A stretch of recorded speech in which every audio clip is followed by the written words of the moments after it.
One other thing I'd like to talk about just briefly is the idea of the continual upgrader, the fact that you might have some software and a audio system set up, and every couple months or every year or so a new piece of software comes out or a new version. And it's good to think about how you're going to approach your audio setup. Are you going to see it kind of as a tape recorder or just a recording device and station, or is it going to be your main computer to do lots of things with?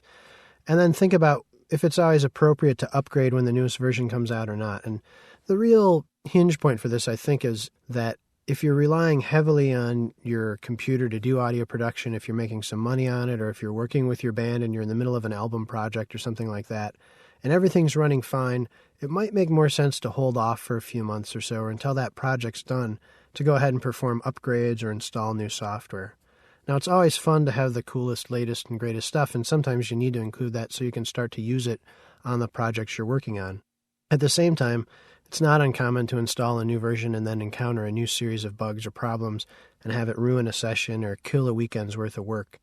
So it's not so much if you should or shouldn't upgrade, but more when should you upgrade. And it's always good just to think about doing that at a time when you can afford a day or two to do a little bit of research, try and learn a little bit about some of the bugs of that version, or if there's any incompatibility issues with your system.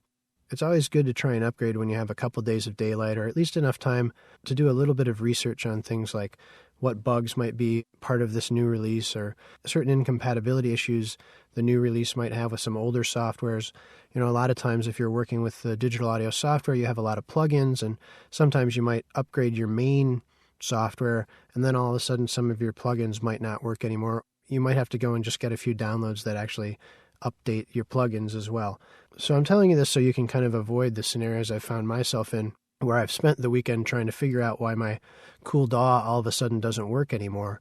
And in the end, it turned out here I was installing an update that there really wasn't even a feature that I was that excited about. And I could have waited a few months to install that and had that weekend to go out and do things, or stay home and make more music and work with more audio. So just keep this in mind as you find out about the different upgrades that are available out there.